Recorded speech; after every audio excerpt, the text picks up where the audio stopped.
theme song. Hello, everyone, and welcome to episode 5 of the BNWYDSE podcast.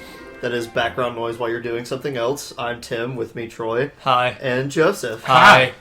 Hope you guys have had a good couple of weeks. We just put up entry 83 yesterday. And Yay! It's, yesterday, as of this recording. It'll be a few days since then. I am stepping away from doing things for a few days after putting that together. I've never really been a fan of people, whenever they make something, they always brag about how long it took them to make, so I'm not going to do that. You know, people that are always like, oh, I spent a week straight making this. You should like it because of that. When in reality, it was 2 hours on, 4 hours on Reddit in their work time blocks. Yeah. Yeah. Oh, I thought you were talking about me. I was like, no. I don't do that. What are you talking about? Yes, I caught a couple glimpses of that timeline, and that was some pretty... there was a lot of stuff going on that. It actually wasn't as complicated as the last one like that. Which number was that? It was 65. Yeah, that one was crazier looking, I think. Yeah, there was more... That's when I was young and stupid. A whole year ago. I didn't know anything about anything. Now I know slightly more about nothing.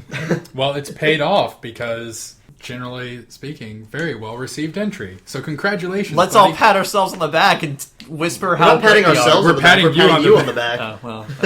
We can do that. I mean, you helped, so... Not marginally. Yeah. You can argue. You can were argue the camera. either way on that. I was able to point at it and go, make that fuzzier. You put the camera on. You were the human tripod. True. That is surprisingly difficult to do as far as turning that camera on and then actually getting something that looks good, because you just kind of have to turn it on and believe in yourself. Yeah. At least now There's lots of guessing. At least now we have the little LCD screen. Yeah. Which you can't use while you're wearing it. Yeah, you can only use it afterwards, so you just kind of have to...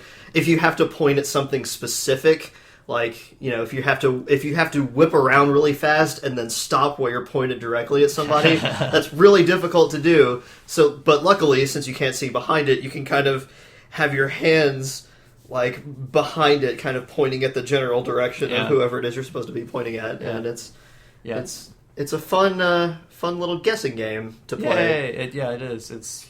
We use the... I think this is the first time we've ever used the LCD screen shooting something, I think.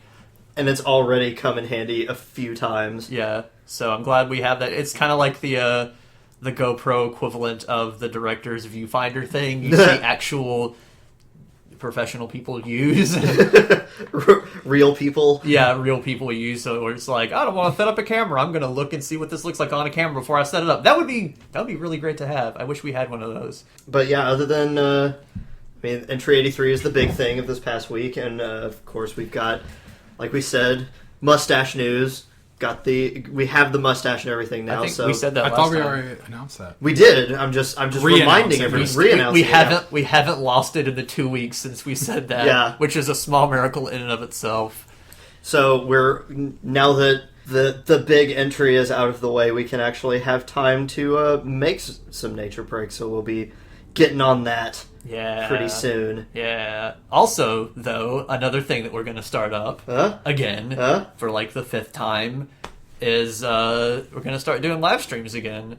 Live streams of these things called video games. Because we keep getting people asking us about... That's probably...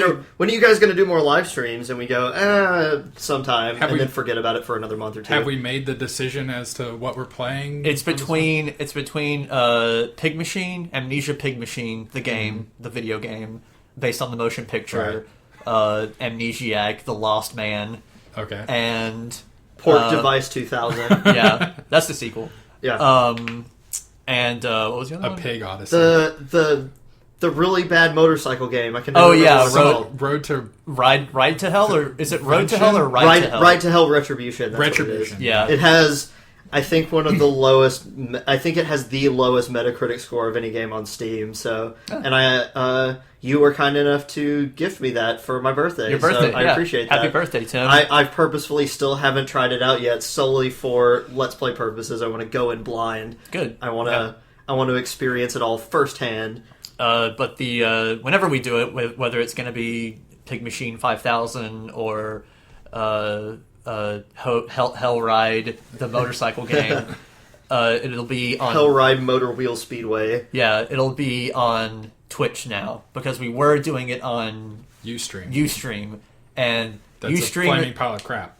is it? I don't have Every a time palette. I've used it, I've had lots of issues. I don't have a proper But I'm also palette dumb, for these things. so I also don't know how computers work. Have you twitched a lot since the live stream days? Have you done a fair amount of twitching? not a lot, but I have set up streams before. So Enough to know that it's yes. better or at least easier. It's a lot simpler to understand what I'm doing. So Yeah. I don't have to have like different modules set up so I can just stream on Ustream. It's just like press button, it streams. Or have Ustream have two different streaming things. They have the old one and the new one, but they're sort of split, and each one kind of has half of the features of the other one. So you kind of have to pick which things you want. I remember when we were doing the Ustream stuff too, having a lot of like sizing issues.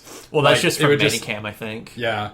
So, but we've ironed that out too. So hopefully, Because now we have XSplit, which we did have XSplit before when we were using Ustream, but for some weird reason, there might be a way to work around this, but I could never figure it out. For some weird reason, you could record something on the dedicated Ustream program. You could record something locally, and it said you could record something on Ustream as you were streaming through XSplit, but it didn't. It never worked for me. So if we recorded and you couldn't, as far as I know, you can't upload things on Ustream either.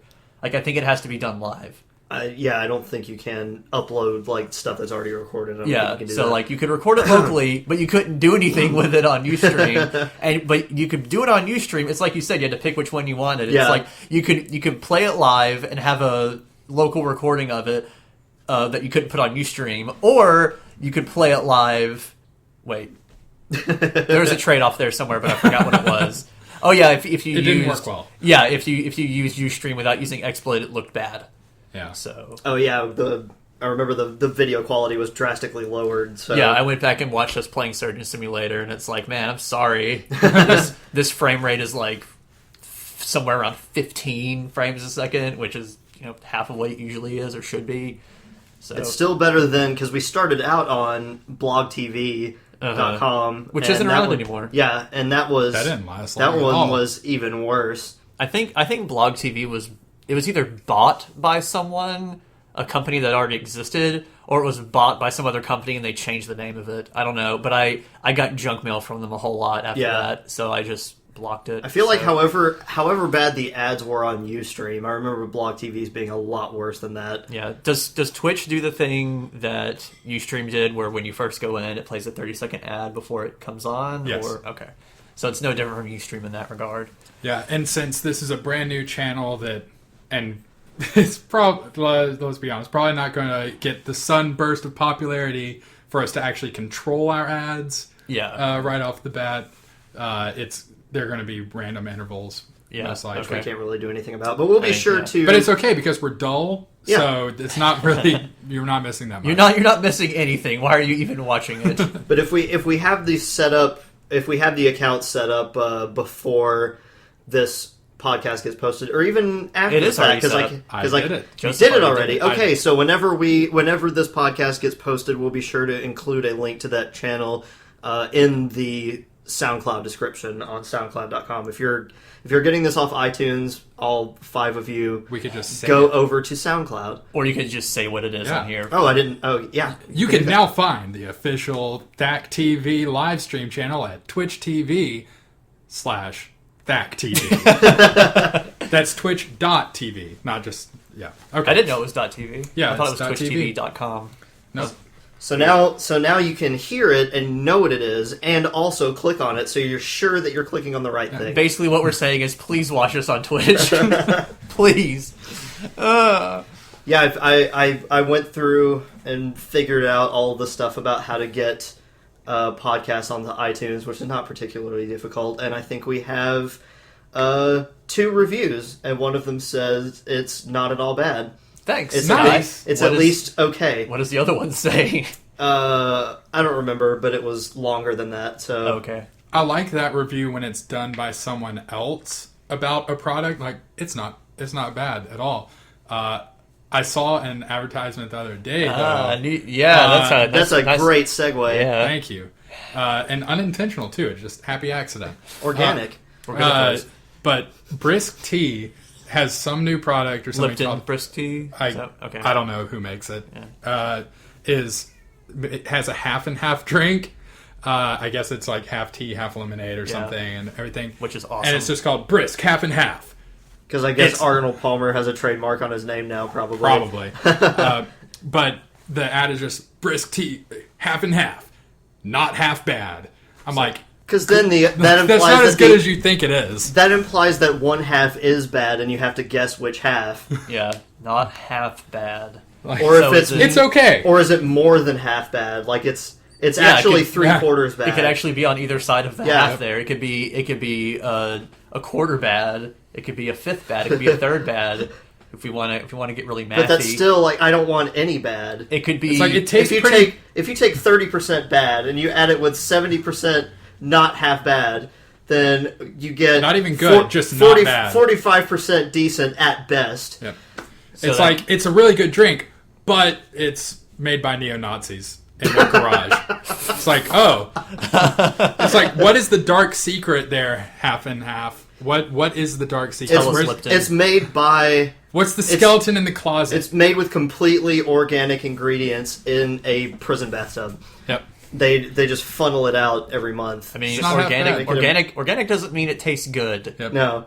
That is something that I have learned over the years. Organic just means that. So if the ingredients were also grown in like a separate prison bathtub with like some nice soil and everything in it, then as long as they didn't use pesticides and stuff on it, then that could also be organic ingredients, right? Yeah, so yeah, bring that shit to Whole Foods. Apparently, the guidelines for being able to call yourself organic is really like sketchy. I'm not surprised. Yeah, I'm not surprised at all by that, since it is basically a marketing word now. Yeah, I think. Yep. Speaking of organic stuff, I know this isn't on.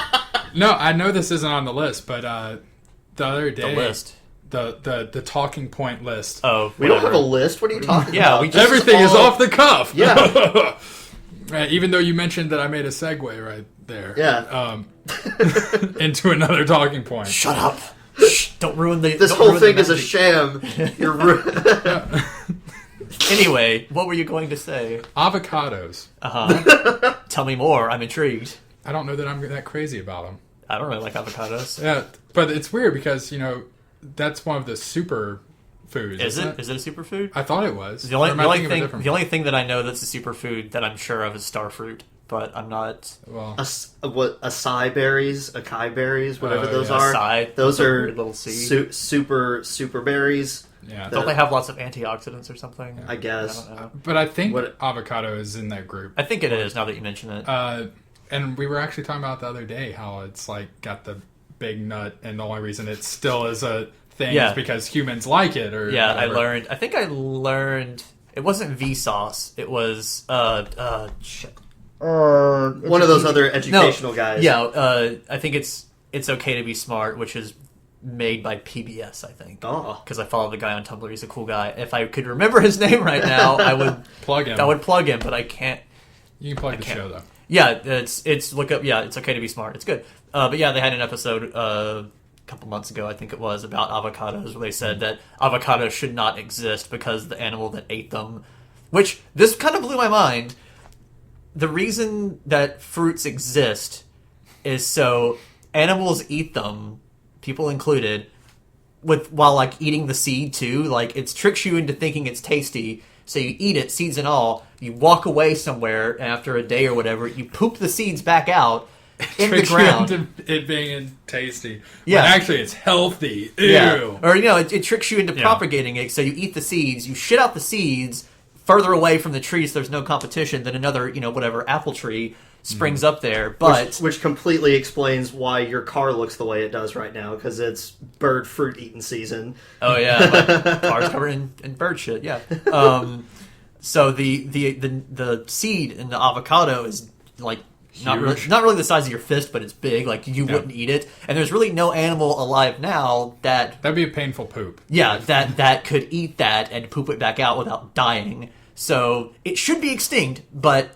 people like it, so we keep it around. And that kind of blew my mind. I never thought about fruits and seeds before that way. So thanks. It's okay to be smart. Yeah. We should figure out I a way. really hope it was that show that I'm talking about. We should figure out a way to get Craig Digsby to mess up that fact somehow.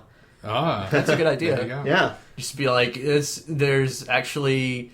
No, you know what? I'm not going to spoil it. I thought of something funny. Hopefully I'll remember it. We'll talk about it after. We'll talk about it after. Yeah. But yeah, the other day, my girlfriend and I went out and got sushi, and they put some thin slices of avocado on it, and it was really good and everything. And I was like, okay. So we made homemade sushi the other night. Oh. And we picked up an avocado when we were out because it was like, hey, that was a thing that was on the really good thing. Good avocados are really hard to find. And I mean, the homemade sushi was good and everything, but like the avocado by itself, I was just kind of like, eh. Wait, so the one you had at the restaurant had avocado on it and it tasted good? Are you saying the avocado Yeah, but I don't itself know that the avocado was the reason it tasted good. It was just an ingredient in what kind of fish was the sushi? Tuna. Tuna sushi's pretty good. Yeah. I prefer eel or squid. I'd never actually had real sushi. I'd had a California roll like in That's high not real school, sushi. and that's not. I'm a sushi head now, so I know that's not a real one. California rolls are basically like vegetables, right? That's the one that does have like avocado and stuff in it. So there's no actual fish in it. But I remember I thought it was pretty good at the time, but I was like, I really don't care if I ever eat this again. Yeah. It wasn't that great because it was also like Publix brand sushi or something. Publix has some okay sushi. I don't know. I've never had it. It's okay. Except for that one California roll. And then before that, when I was like, I don't know, 8 or something, my dad gave me some sushi and he was like, here you go. And it was like my little 8-year-old brain just broke looking at it. It's like, but that's not cooked. you haven't done anything with this. That's just rice and something slimy. I don't know about that. So I guess like last month a little bit, went to a local seafood place, tried some sushi, and it was like reservation only except for at the sushi bar, and we're like, well, we're fucking hungry. Let's go to the sushi bar. Was it somewhere around here? Yeah, it was at Chuck's. Chuck's. Okay. Chuck's Seafood. Okay. Not relevant to our listeners. I was just wondering what it was. I want to go there. But yeah, it was tried something called a TNT roll. Although I do feel a little bit lied to because he was like, I told him, hey, I like stuff that's spicy. You know, my family's from Louisiana. We eat lots of spicy food. So spicy fish, give me the spicy fish without cooking it, you know? Watch out, man. This is the hottest thing we have. Yeah, he was blow your face off. He said, your this is mouth. probably the hottest thing we have, this TNT roll. And it's like, oh, it's got maybe the hottest thing you've ever had in your life. And it's, he's like, I'd rate it about a 6 or 7. Some people say it's like a 9 or 10, though, and everything. And I ate it, and I'm like, this is a fucking 3. Did you put some wasabi on it? I did, because I was like, this fucker. is... I had never actually had wasabi either, and so good. That was a disgusted for me. Like I didn't even realize that it was like made with horseradish or is a type of horseradish or something. I don't know. It's one of those things where wasabi is like real wasabi is I use quote fingers there is like related to horseradish, but it's like it's so expensive to get and it grows barely anywhere that almost no wasabi you can get is actually the real thing. I use quote fingers again. So it's almost all just really strong horseradish except for like one city in Japan somewhere, and that's about it. So I could definitely see this being all horseradish because I didn't really know what it was going to be like. And I asked my girlfriend, I was like, how hot is it? Like, I asked her how much I need to put on because they only give you a little dollop thing. Yeah, there's a reason for that. And I was like, okay, whatever. So I took the end of my chopstick, got a little bit. I don't know. It was size of your pinky nail. I hope not even that big. I'm trying to think. Half the size of your pinky nail. Yeah, it's around that size. And I just put it on my tongue, and immediately a fire erupted. I'm like, oh yeah, that's the stuff. So I put that on it, and that gave it some kick. But it's awesome because it's horseradish mixed with a nice sort of sinus clearer. Just like it just flushes everything out, and you're like, oh man, I can breathe better than I have in weeks. I felt smart though because I didn't know that it was related to horseradish, but I was like, there's a distinct aftertaste of horseradish. Yeah. Because I worked in a seafood place too, and I distinctly remember that smell of just a big jug of horseradish. And you have to open that up, and you're just like, ugh. So I was right. Well, the nice thing about it is that it's really hot, but it doesn't contain the same stuff that makes peppers hot. Yeah, it doesn't stay. Peppers, they contain a type of, it's an oil called capsaicin. Capsaicin. I'm not sure if there's a in there. I think it's capsaicin. Yeah, but the reason that the heat from peppers always lingers is because that oil stays on your tongue, right. but the horseradish doesn't have any of that, so it's more just in like the pan. Yeah, just a flash, just and then it's gone, and you're just like. But yeah, after I don't understand spiciness. I don't want pain in my food. I like it. It makes it exciting. It makes every meal an adventure. Yeah, man. That you remember for at least a day afterwards. Yeah, you get a reminder a few hours later. What's life without a little danger in there? You know. I just eat the pickled ginger with the sushi. Did you get any pickled ginger with it? Yeah. Should have. It looked like raw fish too. Yeah, I tried it. Nibble that on the in betweens. It's a palate cleanser. It was okay. Yeah, it's a palate cleanser. It tastes like you're eating soap, but for some reason, really good soap. Yeah, for some reason I love it. I used to hate it, and then I was like, I just eat a little bit of it each time to remember what it tastes like, and then I started to like it. So maybe that's how people like IPA beers. If my soap tasted like that, I would have to get my stomach pumped at like once a week. Just why it cleans you out? Oh, eating the soap. Go leave me alone. You're not my mom. Start vomiting suds all over the place. But That's yeah, really gross. After that night, though, I was like, yeah, I could do this again. That wasn't the worst thing in the world. I could see myself becoming a sushi connoisseur. It wasn't half bad. To bring it full circle. And then I guess this was like a week ago. I just got home and I was just like, I really want sushi. I really want it. So we went and got it again, and I tried a few more things. Also found out I have something now that I actually like soy sauce on. I'm not a big soy sauce fan, but I love soy sauce. It worked well with one of the rolls we got that time too. A while Hey, ago, when I didn't have any money, I would used to put some rice in the rice cooker, just some white rice in the rice cooker. Get it out, put some soy sauce on it, just eat that. I love just white rice. It was sticky rice, I think. Rice cooker might be the amazing. best $20 I've ever spent. Like I use that thing all the time. That thing gets wore out at our house. I think mine is the same one as yours. If not, probably. I mean, if it was cheap as hell, then it is. Yeah. Yeah, it was like it does its job. It was that's all it needs. Yeah, it doesn't need a digital readout. It's you plug it in and it's warm. You press a button and then it cooks it, and that's all it has to do. Yeah, that's what mine does. It must be. It's either the same or it might as well. Or all rice cookers are the same. I don't know. Yeah, it was like $25. I think that's or something. That's the first time I had ever used a rice cooker. Was with the one at our house, and now I'm kind of like, I never want to not have one of these. Yeah, get that. Put some sticky rice in it. I think it's Botan rice is what it's called. I always get jasmine rice because I make curry all the time. Yeah. Is that the one with the flour on the bag? Yes. Okay. So. Botan is the one with the smiley face on it. That's the one I get. Yeah. Jasmine is the one that smells like rice pudding whenever it's not even in rice pudding. It's just kind of sweet smell. Oh man, I want some rice pudding now. It's really good.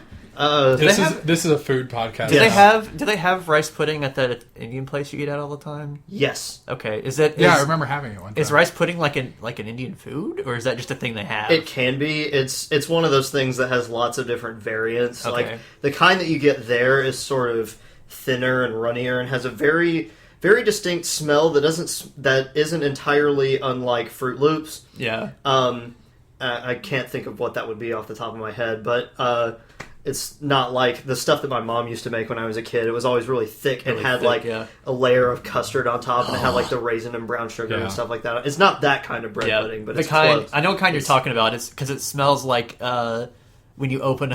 You're probably gonna make fun of me for this, but when you go to Walmart or something. And you go to the ice cream aisle, and you open up the door, and that smell of the cold ice cream smell, that's what it smells like. Yeah. My sense of smell is so bad, I don't even know what you're talking about. So apparently rice puddings, the Indian place's rice pudding smells like all of the ice cream. That's what it smells I guess like. so. Well, no, like it also kind of, not so much in like the meat aisle has that smell, but like anything, like in the frozen food section or whatever. It's got that sweet tinge. Yeah, like you not. It doesn't smell like that in the aisle itself, but when you open it up and the little the white cloud. So like goes in freezer burn and artificial. That might just be like what the coolant smells like. So hopefully that's not.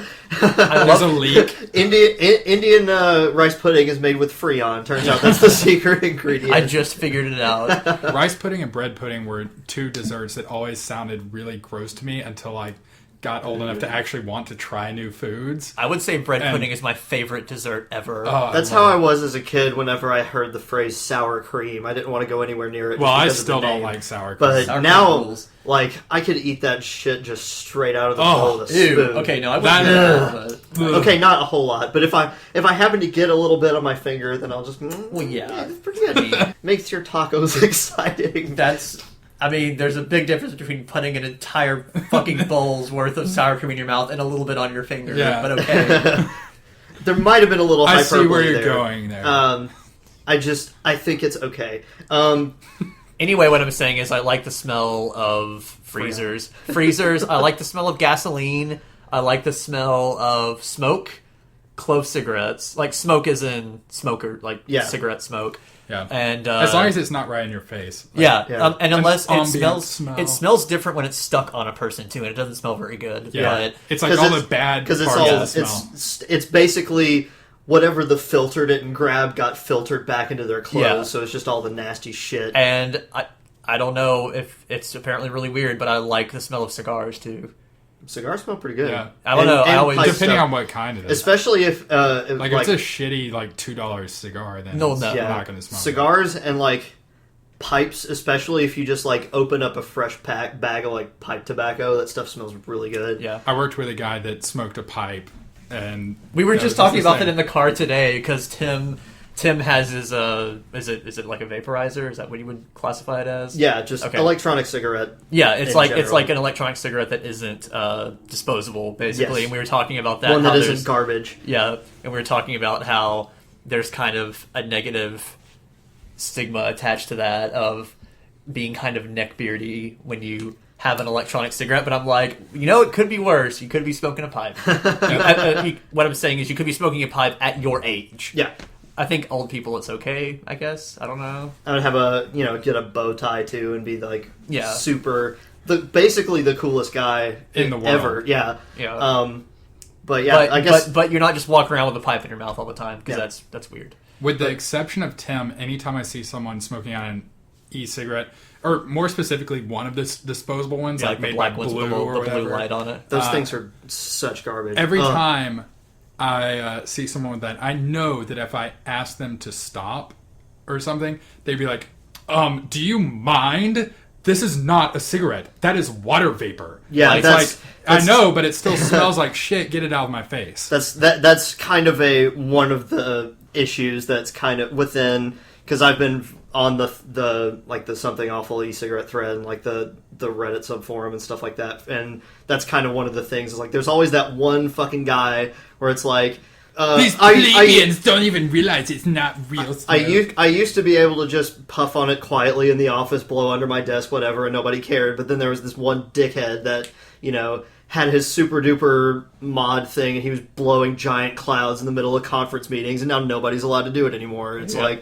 it's always that one guy. But yeah, I guess that's a good way to segue into I finally managed to quit smoking a month ago. Smoking yesterday. cigarettes. Smoking cigarettes, yeah. So you were talking about liking the smell of cigarette smoke, and luckily for me, I've gotten to the point where the smell of cigarette smoke is starting to gross me out a little bit. So I've kind of Well, that's I've because never- you're smoking like a fairy's butt. yeah. Yeah. Well, I'm just saying, like, I've kind of got this Pavlovian response now where it's like, if I'm training myself to think that the smell is gross, then it'll be much easier to never go And back to also, those. thing of this, like if you smoke a regular cigarette, you're not going to have like Ecto Cooler flavored. Yeah, it's like I can go back to burning leaves in my mouth, or puff on I had a strawberry lemonade yesterday, and I've got like an Oreo cookie flavor today, and they're both really good. Well, Our hallway smells like a hookah bar, though. yeah. Well, I mean, that's better than smelling like smoke. Yeah. It could smell like Yeah, you could be just smoking cigarettes in the bathroom, and that just wafts out every Yeah. once in a while. Although I did have that one flavor that was like a tobacco flavored one Yeah. that was super duper thick. Yeah. I puffed on that one for about a day or two, and I was like, "This is kind of." There have been a couple that you've had that I'm like, oh man, I hope he never smokes that again. Like I've never- was the unicorn farts one of them, or was that? No, unicorn farts smell like cotton candy. I That think. wasn't Yeah. that bad. The old man one. Or That, whatever. yeah, that's the one I was Yeah. talking about. It's RY4 is what the flavor is called, because it's like a bunch of different people make that flavor, and it's supposed to be like tobacco mixed with like cocoa and caramel and other kind of toasty flavors and stuff. But that one, the reason I didn't use that one anymore was after about a day and a half on that one, my lungs started getting heavy again, and I was like, there's no point in quitting smoking if I find a e-cig juice that also makes me feel just as shitty. So I just kind of put it to the side. I don't know if anybody wants it. Send an email. Send me your address, and you'll get like a 3/4 full bottle of Old RY4 from I think it's Highbrow Vapor, one of those websites. I don't remember. Highbrow Vapor. It's not very highbrow. Yeah, Very classy. most of the smells have been pretty inoffensive, but there have been a few that are thick. I just realized that I want to know the answer to this. I've never smoked before with any regularity, and I like the smell of cigarette smoke. I guess because when I was little, like my grandpa smoked, so like that's what this house smelled like, and it was, I guess, good memory or something. But when you smoked, did you like the smell of cigarette smoke? Was that something that was addicting about it, or was it just a side effect of it? Well, the thing is now, and the only reason I'm able to tell a difference now is because I haven't had one in over a month now, is that whenever I was smoking enough, getting close to a pack a day sometimes, that I couldn't really smell it. It just kind of blended in with everything else, so it wasn't as noticeable then as it is now. When you always smell like a cigarette, I guess. Yeah, you can't smell yourself. So because I'd be walking around like, oh, my clothes don't smell that bad, and then I'll have like my like a jacket that's been sitting around since I quit, and I'd be like, holy shit, I need to take this to the dry cleaners right now. So it wasn't like there's been a big difference. So it wasn't like a steak where it's like you smell a steak and you're like, oh man, I really want a steak. No. It's like, so you didn't see someone smoking, you're like, that smells good. No. I want one. Okay. Oh man, that's a good Marlboro. Yeah. Oh, smell that menthol. Oh. I will say, Marlboro does seem to have a very distinctive smell from all of the other ones. It's gross. It's kind of it's roasty, I guess. I don't know. It's hard to describe, but that smell has always been kind of appealing to me. But it's some of the other cheaper ones definitely have a pretty rank aroma to them. I liked the smell of Marlboros, but I never liked smoking them. Because they tasted stale to me. Yeah, and then Camels always had like a really kind of flowery taste that would get old really fast. So it was the flavor stripe of cigarettes. Is what you're saying? Pretty much. And so I mostly smoked menthols for a really long time. So that's what I would prefer, just because it kept my mouth from getting stale, or it would still get stale, but it took longer than it normally would if I just had non-menthol ones. But I like these a lot better now.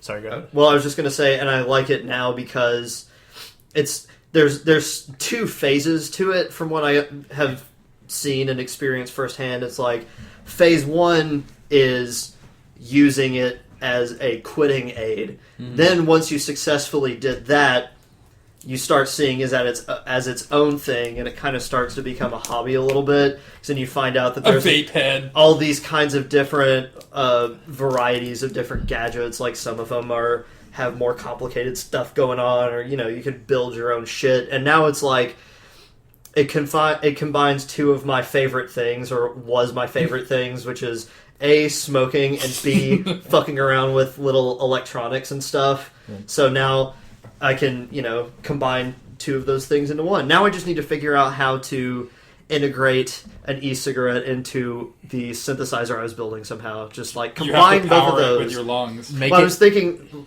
since I could hook it up to the power source, so that whenever you press the button, it starts drawing power from the synthesizer circuit, so it could be used for like pitch modulation. So like every time I turn it on, it just makes the pitch drop. So I just like play a note and then it just goes.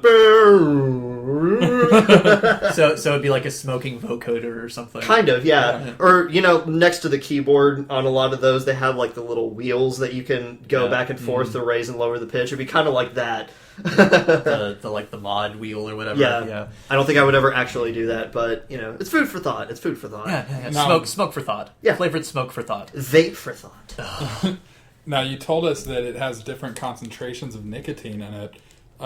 When when are you gonna? You said you were on the medium level, and we're planning on backing off of the nicotine. I actually started off on the 18 milligram level, which is like kind of the medium level. It tends to be like multiples of 6, like 6, 12, 18, 24. 24 is usually the strongest you can find most places. Some places go up to like 36. That seems like it would be borderline yeah, illegal. The guy that runs the local e-cigarette shop, which is weird. I didn't even know we had one. I just Googled one, and apparently there's one like 15 minutes away from here. And we don't even have a Caesar's Pizza anymore, but we have an e-cigarette yeah, store. but he said one time, apparently the strongest cigarettes you can buy on the market is Marlboro Reds, and those are 24 milligrams per pack. So if they don't go any higher than that, I don't see why I should either. Yeah. But I started off on 18, and I'm already down to 12. And, so you've already moved down. Yeah, and then have you noticed yourself puffing more since switching down? At first, it's kind of I've sort of tapered off, but it's a situation where I don't really need it. I just think it tastes really good, so I'm still puffing on it all day just because this is pretty good cookies and cream. But it has also curbed my snacking, so maybe I'll lose a couple pounds as a result of this too. Because that was one of my problems was whenever I would spend too much money because I would never just buy cigarettes. Whenever I went into the store, I would get cigarettes and a candy bar and a soda or something like that. So now I don't get any of that stuff. So I don't really snack on candy or anything anymore either. As much as I used to. I never liked getting a soda with cigarettes. For the cigarettes always made it taste bad to me. They made everything taste bad. I just got used to it after a while. Yeah. That's what, 6 or 7 years will do to you, I guess. Yeah. Well, if nothing else, it'll help your lung capacity. You might still be addicted to nicotine, but at least you don't have all the tar and other shit. Well, the nicotine itself is just kind of a mild stimulant. Yeah. It's more or less like caffeine. It's all of the other nasty shit that's in cigarettes that's the bad stuff for you. And basically what we're saying is we're proud of you. We're proud of you. Don't smoke, kids. Don't smoke. And if you do smoke... smoke e-cigarettes. And if you do become smoke... a juice head. And want to quit, e-cigarettes work a hell of a lot more than patches and gum, because I've tried both, and they're sucked. But this... Some people have success with cold turkey, but this seems like a much more pleasant alternative. I was able to do cold turkey for about a week whenever I tried it last year, and this has lasted a lot longer. I'm pretty sure the patches and the gum probably lasted less than that for me. Because I have horrible willpower. Don't the gums taste like shit too? Oh yeah, they're awful. Yeah. And they're not very pleasant either because you're not supposed to just straight up chew it like gum. Like it. You munch on it a few times and then kind of tuck it down next to your gum and just let it sit there for a long time. That's not gum. I know. Why do they call it gum? Because it's chewable for about 5 seconds. And then why don't they just call it like wax or something? I don't know. Cigarette wax, nicotine wax. But this is... It actually works to quit, but unlike all the other alternatives, it's actually kind of fun, too. Yeah. So, you don't have to hate yourself after you quit smoking. Yeah. Anyway, now that we have thoroughly interviewed Tim about his his new gadgetry. New gadgetry. You wanna move on to some emails? Yes, I would love to move on to some emails, but first I would like to say one thing. I don't think we covered this in the last podcast. Posdcast, sorry. But our most recent addition to the THAC store has been the charity section, the charity beta section. Right. I don't believe we covered that, did we? We mentioned the dog stickers were coming in the last episode. Okay. They're here now. I'm looking at them right now. Okay, well, the only reason I was bringing that up, if we did already cover it, was just... We have already sold several of those charity stickers, so we just want to say thank you to everyone who has ordered some of those. Yeah. Your charity donations have been very appreciated. Have made kitties and doggies happy. We want kitties and doggies to have good homes. Yeah. So there's going to be some more stuff added to the charity section of the store soon. I hope. I've had some suggestions from people for charities to donate to and stuff, so I'm gonna do some research on those at some point, and we'll add. It'll be kind of like the dog sticker, where it's like it's the same thing, but it costs a little extra, and that difference and the price from what it usually is to what the charity price is, that all is donated to charity. So. Yeah, it's just a pay what you want option, I guess. I guess so. It's not really what you want. It's pay more if you want to. Well, yeah. If you want it to go to charity. So we'll probably just keep the stickers for now. I think someone mentioned doing the symbol sticker next for some kind of like mental health charity or something. Oh yeah, that's good. I like that one. So I mean, not saying anything for sure, but I mean, we'll probably do that. Yeah, it's a possibility that'll be what's next. And for those of you that don't know what we're talking about at all and missed the Facebook update on it, the charity dog stickers, if you choose that option, it's $5 total. 3 of which is the additional charge, goes to the PetSmart charities, which helps little doggies and kitties all over America find new forever homes, and also provides low-cost spay and neutering to those in need. Yay. So it's a really good charity. So thanks everyone for buying those already, which we've already sold quite a few of them already. We will be, I guess, after this is done, let's figure out what all we sold and we can donate that after this. We have it all recorded. Yeah. Oh, yeah, I mean, we have it all recorded. We just need to, we should do it monthly, I guess. Yeah. This isn't podcast material, but we will be donating our first batch of stuff pretty soon. Probably like Monday or something. Yeah. Today is Friday, by the way. Of course, since we're doing it, if we do it monthly, February, his monthly is going to be pretty small because it was like at the very end of the month. Well, it was. Just roll it over. It was all right. We could roll it over. It was a fair amount. Yep. So yeah, thanks everyone for doing that. Yes. And now let's move on to some emails. Yes. Okay, our first question is from Jonathan. He says, well, this isn't really a question. Agree with all you guys had in regards to the previous feature, Movies That Fucking Rule, from the previous podcast. But you need to add any extreme film by Takashi Miike and anything by David Cronenberg from the 80s to the mid to late 90s. My 2 individual movies from those that I would nominate are Ichi the Killer and Videodrome. I would agree with Ichi the Killer. That movie does fucking rule pretty hard. If just for the fact that one of the characters accidentally kicks people in half. And says sorry Which seems about it. a really weird thing to accidentally do. Yeah, you should watch it. He's got I haven't seen it in a while, but he's got like sword feet or something. Was he born with sword feet? No, he has like the super suit thing. If it's the same movie that I'm thinking of, he has this super suit thing, and it might be out of his control or something, and he accidentally kicks people in half. It's weird. I was going to say, if that was just a birth defect or something, it's like, it seems like you would learn to live with that growing up. That would be one hell of a character to add to like X-Men or something, wouldn't it? It's just like, oh, my superpower is that I can regenerate health and shoot claws out of my hands. What's yours? Oh, I have laser vision. What's yours? I've got swords for feet. Terry Swordfoot. Yeah. I'd like to introduce to you the new X-Man. His name is Terry Swordfoot. His mutant power is that he accidentally kicks people in half with his sword feet. Swordsfoot Clyde. Yep. Clyde Swordfoot. Clyde Footblade. He's a minute. Killbot Footblade. Sword hoof. Killbot Footblade. There you go. There you go. That sounds almost now I have like a last name to my video game names. that sounds almost like a character from Star Wars. It probably is in some obscure shitty comic or something. Extended universe thing. Ugh. But yeah, I would agree. I would agree with Ichi the Killer. Not so sure about Videodrome because I don't know. That'd be like saying a David Lynch movie is a movie that fucking rules when that's not what I would classify it as. At all. Have you seen Videodrome? I have not. Have you seen Videodrome? No. Okay, well... Only David Cronenberg movie I've seen is A History of Violence, and even that one was a long time ago. That's not really a David Cronenberg movie. That's what people tell me. It's like saying, what David Cronenberg movies have you seen? You would say History of Violence, they would say nothing else. Like, that's not what you would describe as a David Cronenberg movie. You would just say, like we said last podcast about movies that fucking rule, it's not a movie that fucking rules, it's just a good movie. Yeah. But History of Violence was just a good movie. It wasn't a David Cronenberg movie, even though David Cronenberg directed it. In my, definition of a movie that fucking rules, almost universally has to be, some sort of action movie. Yeah.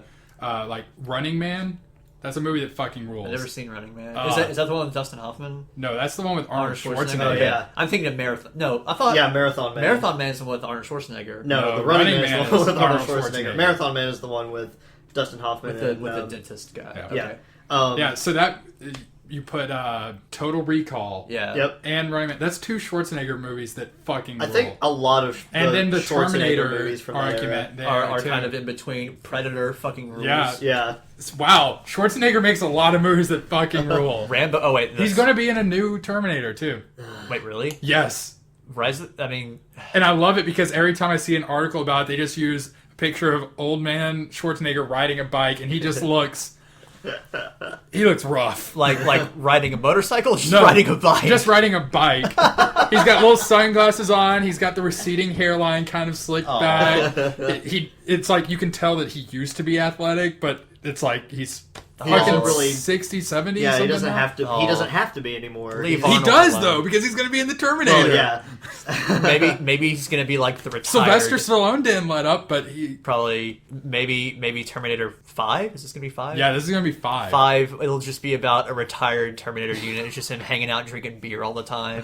Back in my day. Yeah. There was a time We didn't with complain Sylvester when we had to Stallone. track down a child in the past and murder him. We just did it because that was our programming. Fucking millennials, man. In the year 3000. Yeah. So there was a time when Sylvester Stallone did some pretty good stuff, but I think that time is long past. Was and by that- that I mean Rocky. Was And- that Rambo movie, like the newest Rambo movie? I think it was just called Rambo. Yeah. Was that any good? I have no idea. I heard...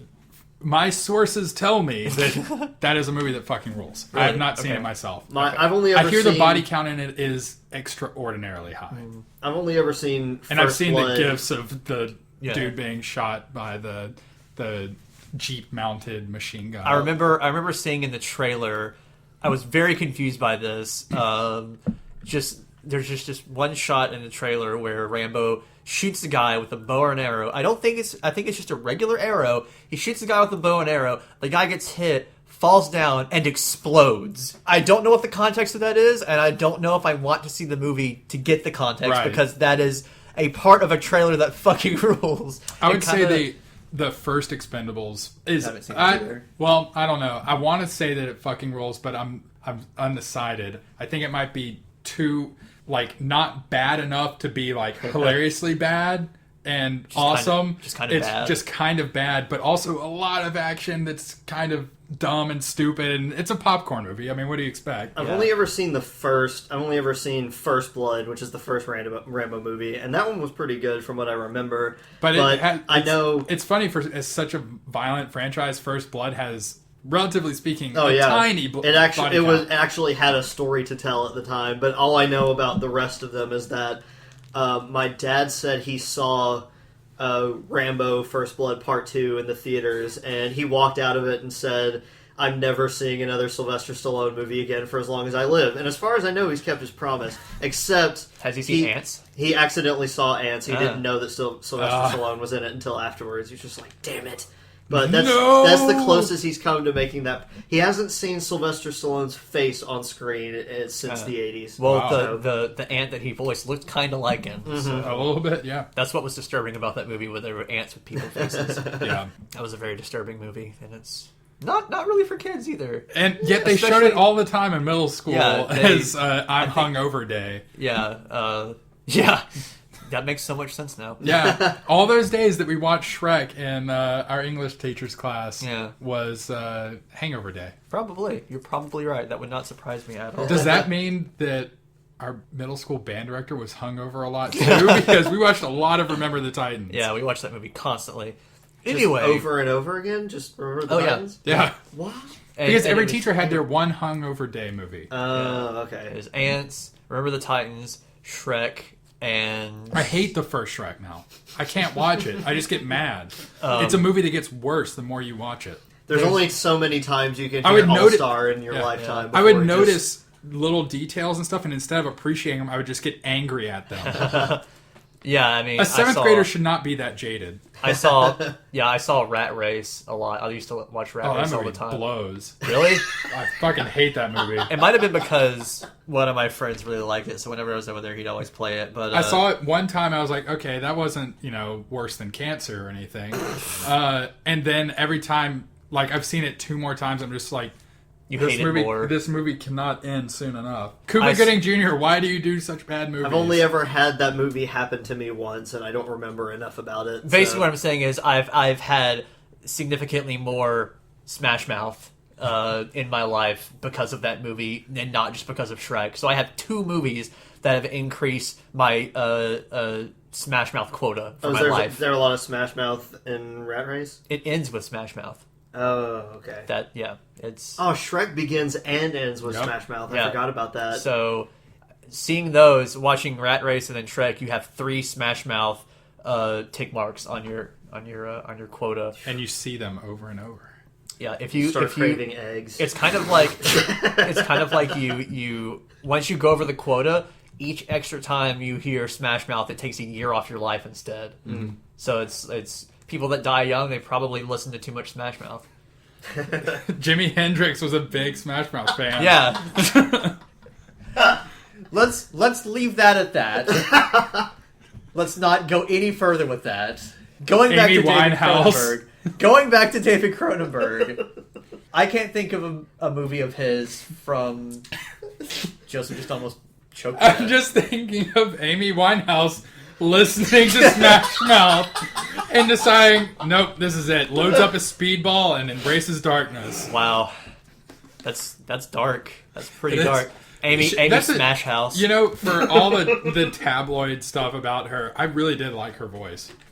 Well, she had a nice, soulful voice. Amy Winehouse was not bad. Mm-hmm. And musically speaking. She probably should have gone to rehab. Probably should have. Yeah, everyone... I remember when she died... That was the go-to joke that you just saw. That wasn't even a joke. Like, it's just...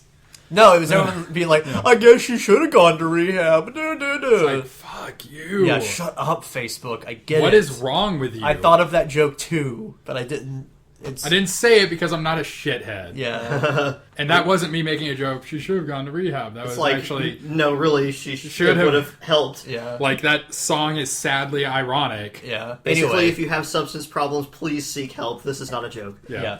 Don't listen to that song's message. Anyway, David... I think I said this in the last podcast, but I would say The Fly isn't a movie that fucking rules, but it's very close to being a movie that fucking rules.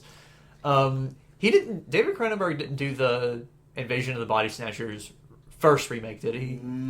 I don't remember who did that one, but it wasn't him. It was the one with what's his name? Kiefer Sutherland's dad? Donald Sutherland. Donald Sutherland. It was not the original 50s one, but the one after that, which they remade again in 2009. But it was the remake of the 70s one and not the 50s one, right? Wasn't it? No, I remember it was like the remake of the remake. I don't really remember. I think it was called The Invasion. It had not Naomi Watts in it. It was someone else. One of those other Australian actresses, I think. Anyway, it was like called The Invasion, and no one ever advertised the fact that it was an Invasion of the Body Snatchers remake. So like everybody goes in and like, man, this seems awfully familiar. No, like no one saw it, and like there's like this one guy that's like, oh, by the way, that's an Invasion of the Body Snatchers remake. And people were like, oh, okay, and the guy goes, oh, by the way, it's also boring as hell. So no one really remembers that, I don't think. But see, I'm gonna look up who that was. Somebody on Facebook said Zombieland, movie that fucking rules. That is, yeah, I would say that movie. I would go with that one. Yeah. As tiresome as the zombie thing has gotten lately, that one still holds up really well. I don't know that I would call it a movie that fucking rules. Just personally, I don't know that I liked it enough to put it with Speed Racer. Yeah. But I definitely see. I totally understand if that's in somebody's list. Yeah, I did like it. Woody Harrelson Bill Murray helps. was the best part of that. Yeah. And Woody Harrelson is awesome too. Yeah. I love me some Woody Harrelson. Doesn't like he was awesome not in the I'm a badass zombie killer kind of way. He was awesome in the Woody Harrelson kind of way. Yeah. Just like in the same way he's awesome in you've been watching True Detective. Oh my god. Yeah. True Detective is really, really good and you should watch it. I really need to get on that. I'm still looking up that movie. Hold on. Or yeah, he had a small role in It was No Country for Old Men, didn't he? It was wait. Did he?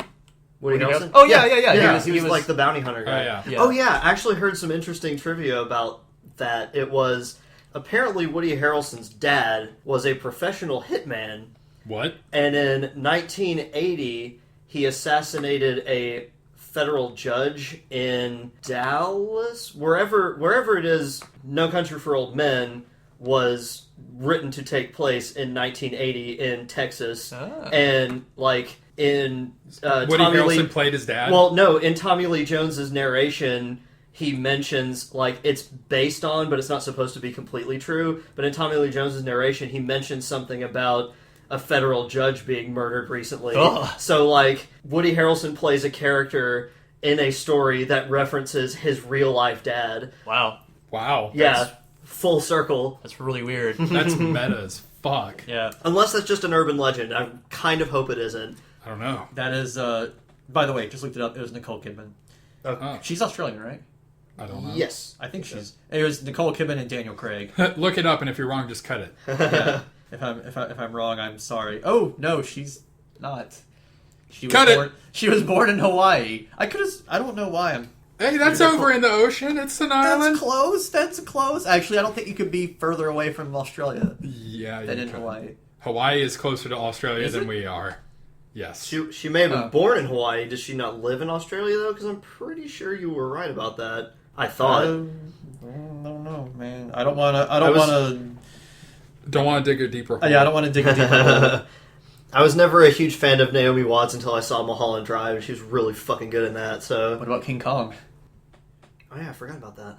I saw that one in know the what? theaters. That was whenever I went on a first date to see that movie in the theaters, and then Brian came with me at the last minute. Did I ever tell you that story? Yeah, It was like a date, but not really a date because we were too shy. And so Brian was like, "Oh man, that movie looks awesome. Can I come too?" And I was like, "Okay." Sure. Nice. So Brian was the unintentional third wheel, and I still kind of rip him about that. For what? What Just- movie? I was... King Kong. Oh, King So Kong. occasionally I'll be like, "Hey Brian, Erica and I are going out for a romantic dinner. Do you want to come too?" I just looked it up. Harrelson's father, who was a hitman, was arrested for the killing of federal judge John H. Wood Jr. in 1979 in San Antonio. His father was convicted and eventually died during his life sentence in the United States Penitentiary Administrative Maximum Facility. Wow. So yeah, that's Yeah. true. So there you go. Wow. I would actually say Holy shit! That's neat in a really dark and depressing kind of way. you learn something new every day. Anyway, I would probably put, from what I remember of it anyway, I would put King Kong in a movie that fucking rules. I got really excited when King Kong killed the T-Rex. Yeah. That was a great fight scene of things you- that weren't actually there. Did you see that with me? Did you come with No, me? I went. I can't remember who I went with, but we got there like close to the start, and I don't know. That was a movie that when it was released, I was really surprised at how much interest there was to go and see it. Yeah. Because it's like it's a remake of a really old movie. Generally, not a lot of teenagers into that. Yeah. But Yeah. I guess big ape. That's exciting, and also dinosaurs. And we were like in the very front row, so I left the theater with a huge crick in my neck. But I was practically like about to jump out of my seat and be like, yes! That movie fucking rules. Yeah, wouldn't you that was say? pretty I good. mean, everything that takes place on Skull Island fucking rules. Yeah, Everything back in New York is whatever, what happens. yeah. Also, you said Jack Black butchered the last line. Oh yeah, it was terrible. I remember you said that about it. I did think that one was pretty good. I haven't seen it in a long time. I probably would still really like it. But one thing I did like about what Peter Jackson did with all of the King Kong IP in general is that he also was really involved with having the original restored. And he had something really awesome done that kind of goes in a movie historia that fucking rules, I guess. But what he did was they put out a new DVD of the original King Kong whenever the new one came out, and I have it at home and I've watched it a lot. But something that he did was there's sort of one of the most legendary sort of lost scenes in movie history is in the original King Kong. There is a scene. It's whenever King Kong lifts up It's on Skull Island. All of the sailors or whatever, they're on this big log, and he picks up this log and starts rocking them back and forth and starts dumping them off of it. And there was this scene that was apparently in it that was cut, and then the negatives were lost, where they basically fall into this big pit and are attacked by giant spiders. That happened in the Peter Jackson movie. Well, yeah. But what he did was he did a lot of research on exactly what kind of equipment that they use, all of the animatronic techniques they use, found the original, Triceratops model that they used in that movie, the original stop-motion model, and had a completely accurate replica made, and then used those techniques to make more, and used the handful of still images that were left over to remake the original spider pit scene, using all of the original techniques, and put it on the DVD, and you can't tell a difference between the one that he made and the rest of the movie. He did an awesome job on that. That's pretty cool. It's pretty sweet. So, and you can choose to watch the whole movie with that scene inserted in it or not, just for the novelty value, I guess. Because it looks seamless. Yeah. I'm kind of ambivalent about the Lord of the Rings trilogy, but I really like Peter Jackson. I love reading about how he shot the Lord of the Rings and stuff, how a lot of things that you would think were done in post-production or what have you, no, they just filmed it like that and made it work. And all those awesome perspective tricks and things like that. Oh, I love seeing the non-forced perspective photos of the stuff where Dumbledore and Frodo... Dumbledore. You just lost your nerd card. Yep. Oh, no. The Gandalf and Frodo scenes, on the wagon and stuff, and just how they did it and stuff. I'm like, oh, man. I really wish more directors would do that. He seems like he's really into the whole lost arts of making movies and stuff. I bet he loves Jason and the Argonauts and movies like that. Which I do too. I think Jason and the Argonauts is one of the best movies ever. That has one of the best stop motion scenes in any movie, which is of course the skeletons. Fight. Yeah. He did. There is one thing that I still remember, because it's not only is he doing all that cool stuff with the force perspective, but he's also, they're pushing to be innovative even in the digital effects. And one thing that I thought was really cool was it was in the second movie. I was watching the special features, and he was talking about the software that they had called Massive, which I think still gets used for video game AI and stuff. Was it the fight scene? Yeah, it's basically they could give all of these orc models separate AI, so they could just kind of turn it on, and then the battle scenes would just sort of happen automatically, and they could sort of film around all of the these AI. All of the little soldiers fighting each other just in the computer simulation. So instead of having to animate each one separately. Yeah, which I think is amazing. Instead of animating everything individually, they do it on their own. And for a movie, I think that's crazy. That's using your noodle. Can they go ahead and release that commercially? Because I want it. Well, like I said, I think they still do. I think it's still used for video game AI for. Yeah, but can I just have a thing where I can watch orcs fight each other? I want that. It's Orc Fight Simulator. Yeah, that'd be I think you could sell that. I'd buy that on Steam. It's made by the same people who make Farming Simulator or Goat Simulator. No, that's different people. Yeah. What if the guys who make Goat Simulator bought Massive so that you could get a bunch of goats and make all the goats fight one another? That'd be pretty awesome. Fighting Helm's Deep. I saw on Steam the other day there was a. Sorry, I know Joseph said, or we all said... I didn't just say that. No video game talk. This isn't video game talk. I'm just mentioning this one thing. That, also speaking of video games, the King Kong video game fucking ruled and was really stressful. What I was going to say isn't about that. Steam. I saw Steam yesterday, or a few days ago, and the company... I'm assuming it's the same company that makes Farming Simulator and stuff like that. They had... it wasn't called this, but it was basically digging a hole simulator. Awesome. Digging simulator is what it's called. I want that. I think it's called excavation simulator. Send me that. I want it. It's terrible, according to the reviews. I want it. Okay. How do you mess up digging a hole? Maybe depends on what kind of hole you're supposed to dig. if you accidentally use a shovel when you're supposed to be using a post hole digger, that's not going to work very well, no, is it? No, yeah. Can't dig no post holes with a shovel, you idiot. Big dummy.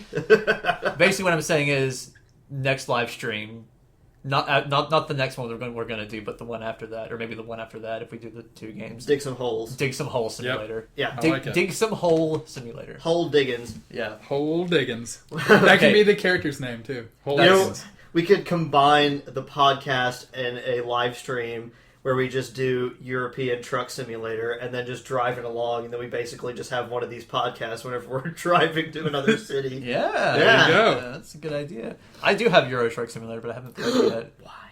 I don't know, because I'm stupid. Okay, that's all the video game talk we're gonna do. That's it. No talking about them darn old video games. What were we on before? Was it Peter Jackson? Yeah. Yeah, Peter Jackson. We can move on to And Dumbledore and Frodo. Oh yeah. Well, there was one more thing I did want to say about that. Was just I remember reading something about whenever they were making The Hobbit. And, that one had just as many, if not more, digital effects than Lord of the Rings did. And of course, people complain about CGI effects in anything, but especially if there's a lot of them. But from what I understand, they didn't have much of a choice because whenever they were shooting them, the way they were shooting them in the high def 48 frames per second actually made their sets look faker.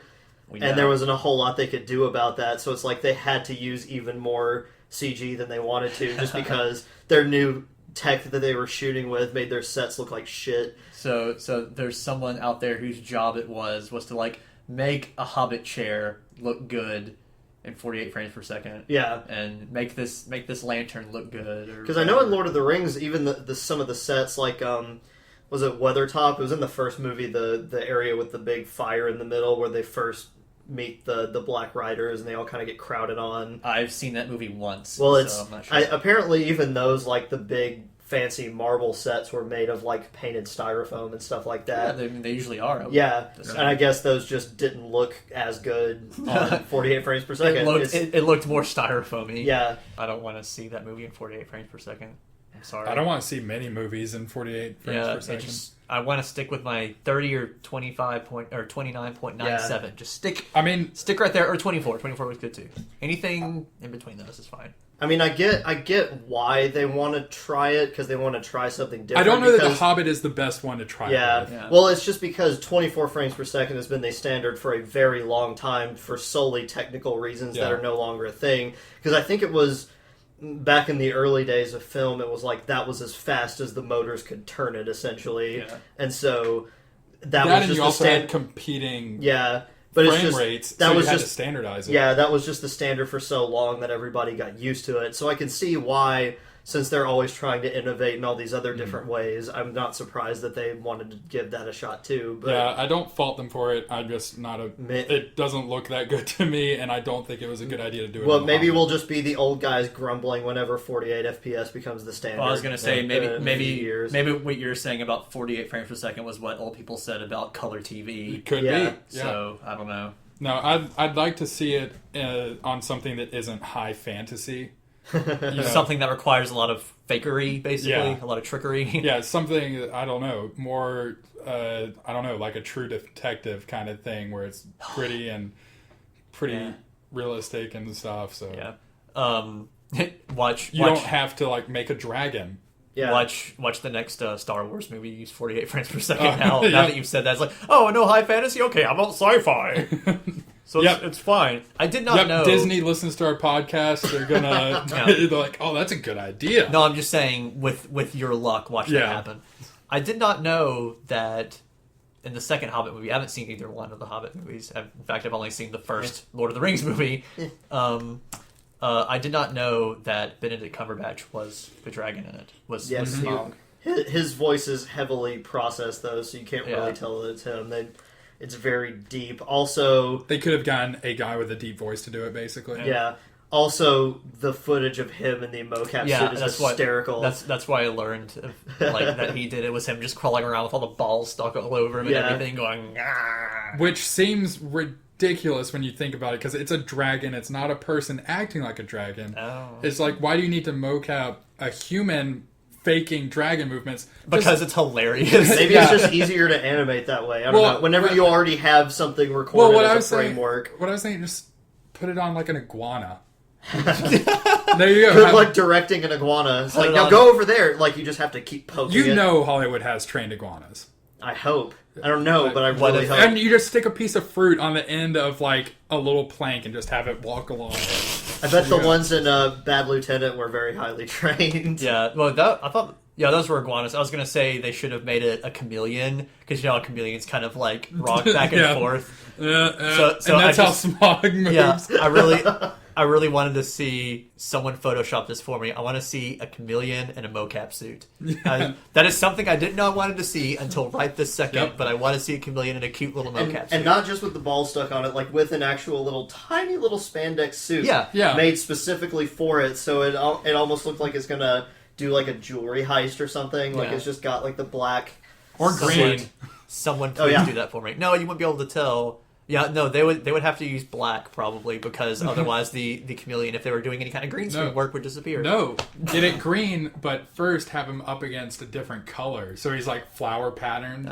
Or just paint it. That's a dumb idea. Just get Benedict Cumberbatch to crawl around. Whatever. I mean, if you're gonna try to get a trained chameleon, just, you know, whatever. You're going to spend the same amount of money hiring Benedict Cumberbatch anyway. I'm sure he's really cheap. He works for peanuts. I don't know. Exotic pets, man. They're cheap enough. They're expensive enough at the vet. I can only imagine how much a trainer would charge. Just exotic trained animals. I mean, there's probably someone in Hollywood. I mean, there's someone in Hollywood that does everything. There's probably a guy in Hollywood that just has trained chameleons. Yeah, and he's part of a union for it, too. I'm sure. Like, I mean, there's probably multiples of them. Yep. Speaking of trained exotic animals, now I know whenever rats are used in movies, I know that they're trained rats now, and now that I have had rats as pets, because normally rats in movies are always used in kind of, they're supposed to be like a gross out thing, but now I just see a trained happy pet rat on the screen. I'm like, oh man, I want to pet it. I want to cuddle it. I bet that rat's nice. Yeah, well, you know, there's probably a rat union too, rat training union. As well, there should be. Do you guys remember what the dog's name in the movie was? Like the actor dog that we met?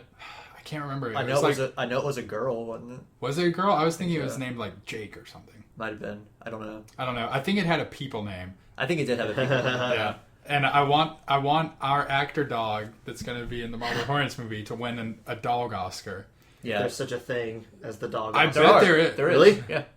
I'm like 90% sure that I feel like I've read it somewhere before. I hope he takes it. I know he can do it. He's such a good dog. Also, you said the Marble Hornets movie. I think you mean the movie based on Marble Hornets. Yeah. Don't want to say anything that's wrong. Whatever. Yeah, want to move on to the next... Next question from Adam. Have you guys ever been interested in Magic the Gathering or any other trading card games? Your laugh says it all, Troy. Actually, I don't know how to play Magic. I know, that's why what I got from your laugh. Yeah, I have never played Magic. I used to play... Don't know if you know this, but there was a game attached to the Pokemon card trading game. You could play the cards, even though no one ever did. Oh, I did. I played my brother at the Pokemon card game all the time, and I had my little folder with all my cards stuck in it and everything, the rare ones or whatever. I didn't have a holographic Charizard. I had a non-holographic Charizard. I had a bunch of holographics, and I would carry them around in one of those plastic card sleeves, but I didn't have individual ones. I would just put them all in there and stuff, and that was like my collection, and I had them in my back pocket. I would be at school, and I'd just be like, yeah, I got this. Whipping them out like you guys want to battle.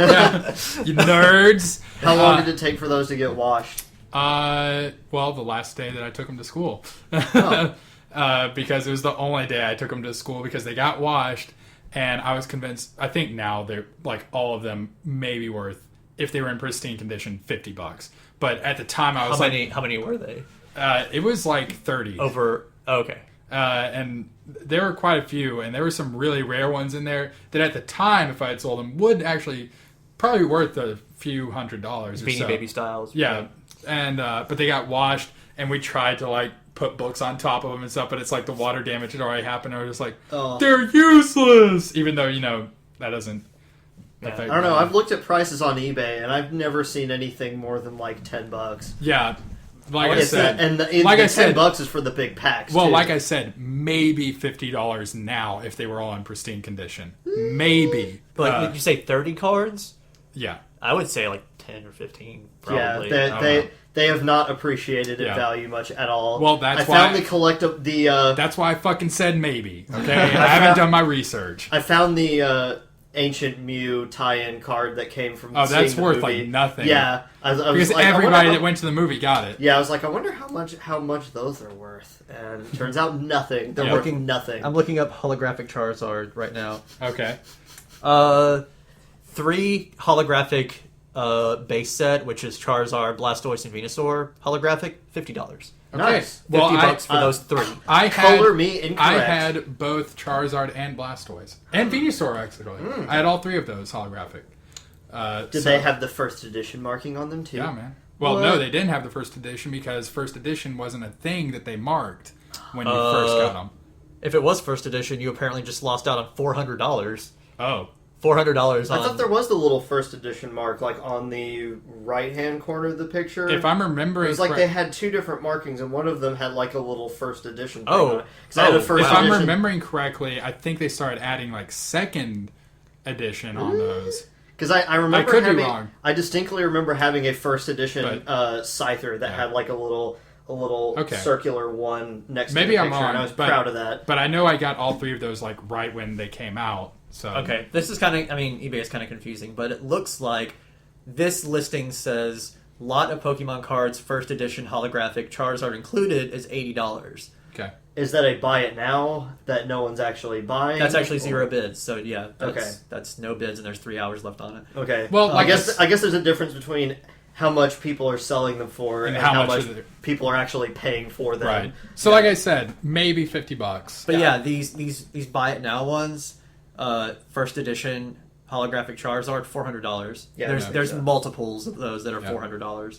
I actually went to a Pokemon card tournament one time. Those were at like Barnes and Noble, weren't they? No, this was actually it wasn't at the Galleria, but it was at a mall. Like we actually had to travel for it. Yeah. And I went and on the road. I was such a little fucking cheater too. I didn't realize you had to have a certain amount of cards in your deck, so I just had a whole fuck ton. Like, you can only have 60 cards in your deck, so I had to go and I had to choose which ones. And I wasn't thinking like strategy or whatever. Only 60. The best ones. But keep in mind I was like 10. Oh yeah. So I needed to cheat. Okay. Yeah. So not only did I choose the cards I wanted or whatever, but I specifically stacked my first like 10 draws so I would get them exactly as I needed them.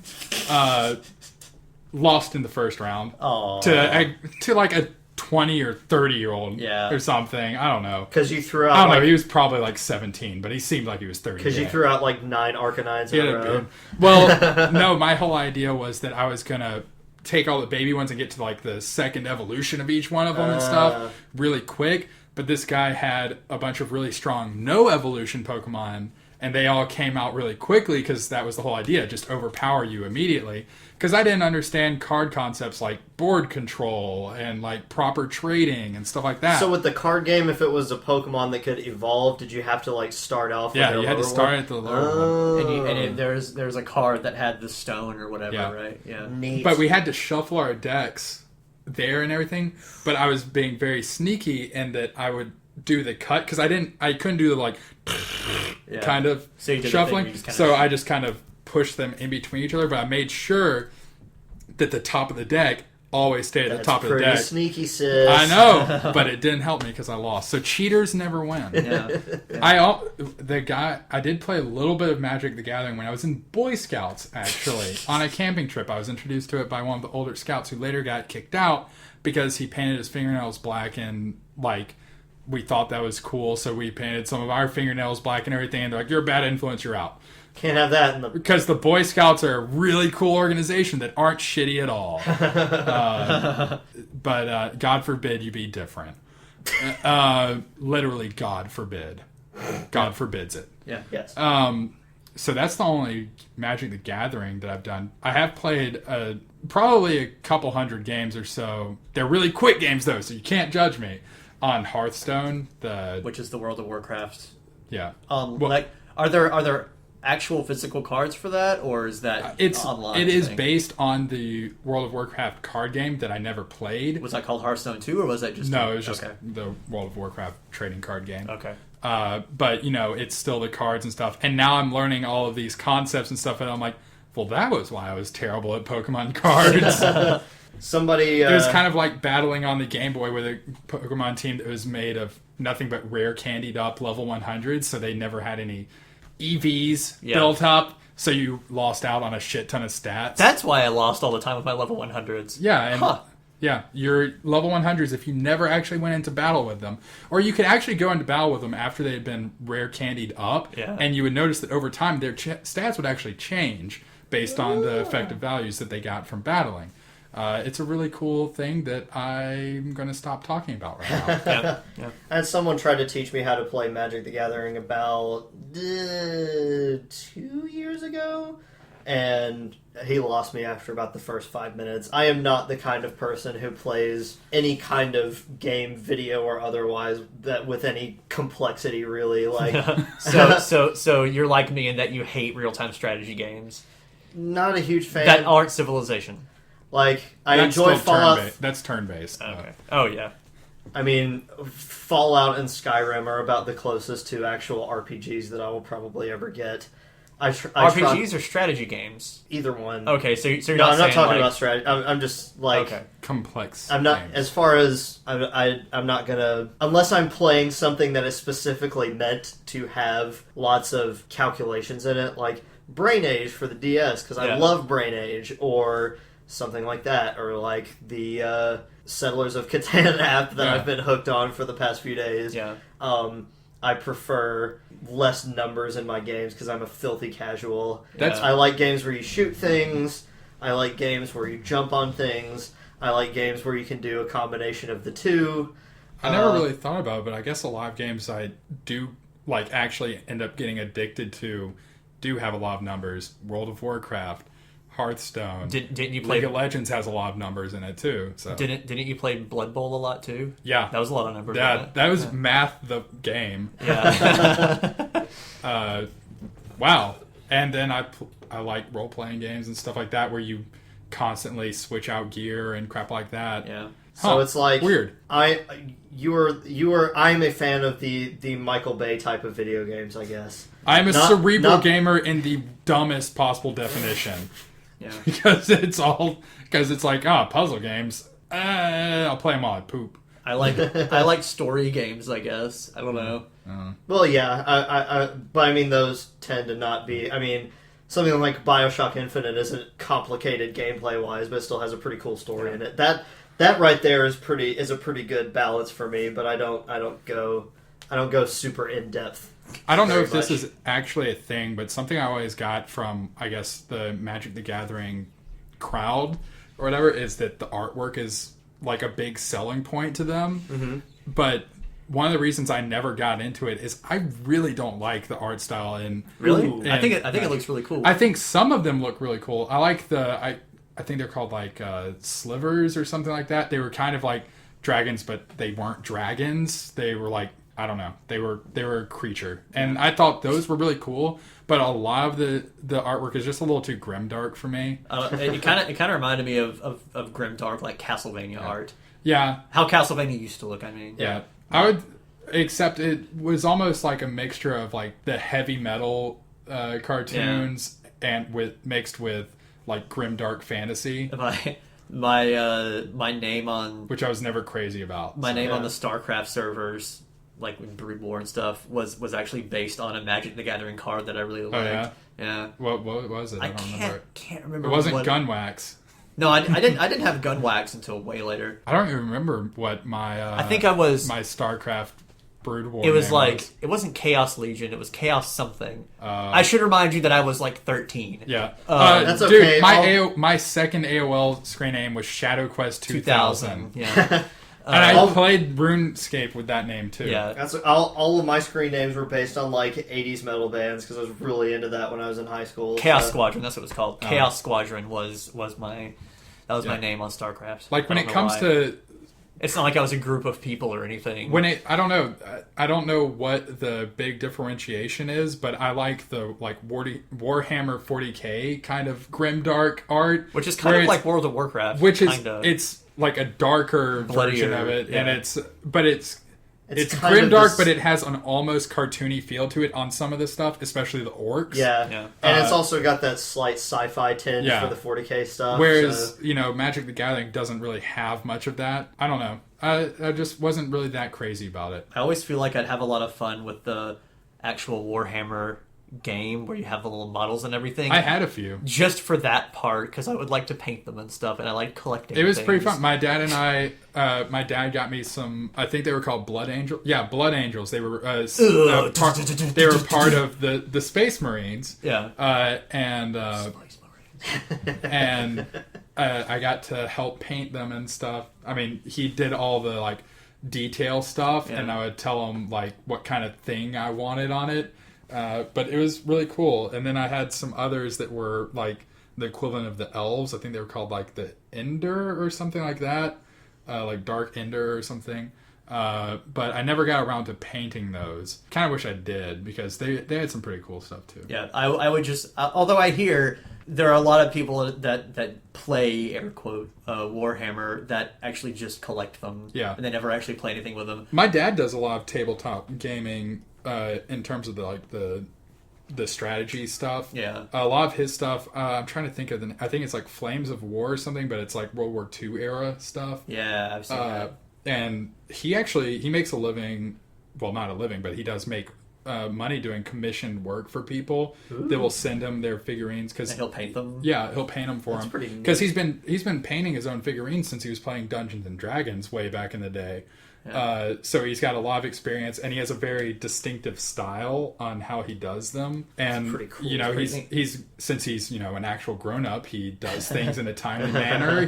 He ships them well, and he's got this reputation. So now he's I don't know how big the community is, but he's a name in the community to ship stuff to, and you have him paying them for him. And that's everything. pretty cool. But what you're good at, man. I did not know he did that. Yeah, in addition to speaking 80 languages and doing illustrations and stuff like that. Let's have a dad off. Yeah. Okay, your dad wins. And also apparently smuggling stuff across the border. The border, yeah. On accident. Whoops. He didn't realize that you couldn't bring over these handmade blouses for resale, and because of the small amounts of numbers he was bringing over, because originally he just brought some over for my aunts and stuff like that. Wait, did you say blouses, like shirts? Blouses, yes. Okay. Handmade and everything. Yeah. They're pretty neat. Was this when eBay was a thing? You could have gotten some money off it. No. I mean, he told me the other day, or last time I visited him, that he has something like 700 eBay auctions up at any given time. Lord. He's like an eBay magnate now, or something. So, but one time he was going through the border, because he visits Mexico a lot, and the border guard was like, yeah, you can't do that. He was like, oh. So apparently for a while there, my dad was a smuggler and didn't even realize it. I mean, I think it was all of 10 shirts, but still the fact, technically a smuggler, an international smuggler. My dad is Han Solo. Speaking of collecting things, He plays World War II tabletop games. He's the nerdiest smuggler in the world. Speaking of collecting things, this is barely video game related, I'm sorry. I had a terrifying but also awesome thought the other day. You know how Disney has Disney Infinity and Skylanders? Where you buy the figurine and you can put it in. What if Lego did that? I'd play. They did have a Lego MMO. Yeah, Lego Universe, I think it was called. I think it was called. No, I'm talking about where you have a physical thing that works with this digital thing, like how Skylanders and whatever. And you could equip him, and he would be wearing that in the game. Yeah, I would spend so much money on that. That's why it was terrifying. So it was that would be awesome. It wouldn't be student loans that make me go bankrupt. Yeah, I would spend a shit ton of money on that alone, because I saw whenever I go to Target or whatever, I see the Skylanders thing and the Disney Infinity thing. And it's I don't care about either of those things, but that's a really cool concept. Mm-hmm. And I was like, holy shit, if Lego did that, I would be done for. I kind of wish that I was in the age group that Skylanders was aimed at, because that would have been awesome. Like, that's a really cool toy, but I'm like, I wouldn't enjoy it the right way. Yeah, because I played Spyro when it was on the PlayStation 1, but that's not the same thing. Yeah. It's like, I don't funny now. Yeah, I don't care about that universe or whatever, and I don't care about Disney Infinity. And I don't want an adult version of it either. Yeah. Legos. Give me Legos. I'm surprised that there's no like Star Wars version or something. Actually, Disney Infinity, that could... Yeah, give it time. Give it time. Darth Vader and Buzz Lightyear square off. Oh! It's almost like a Disney Super Smash Brothers, except they don't fight. They just kind of hang out and do things. I don't actually know how Skylanders works. I don't either. I just know there's something about action figures and then a game. What I've gathered from the little preview screen they have there is like you have your little Highlander and you can go through maps and stuff playing that character and everything. But it's like a video game, but you have to buy the...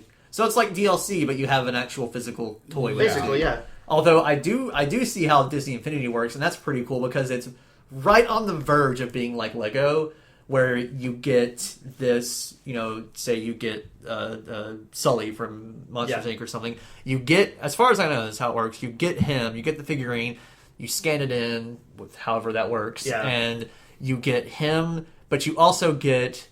There's like these little mini games you can play with it or whatever, and I think it comes with certain mini games with the figurine, but you also get stuff to add to your playset, which is like a sandbox mode where you could have, like Toy Story themed stuff next to, like Robin Hood stuff next to Monsters Inc., next to The Incredibles, and you could just have them, basically the video game equivalent of smashing them together going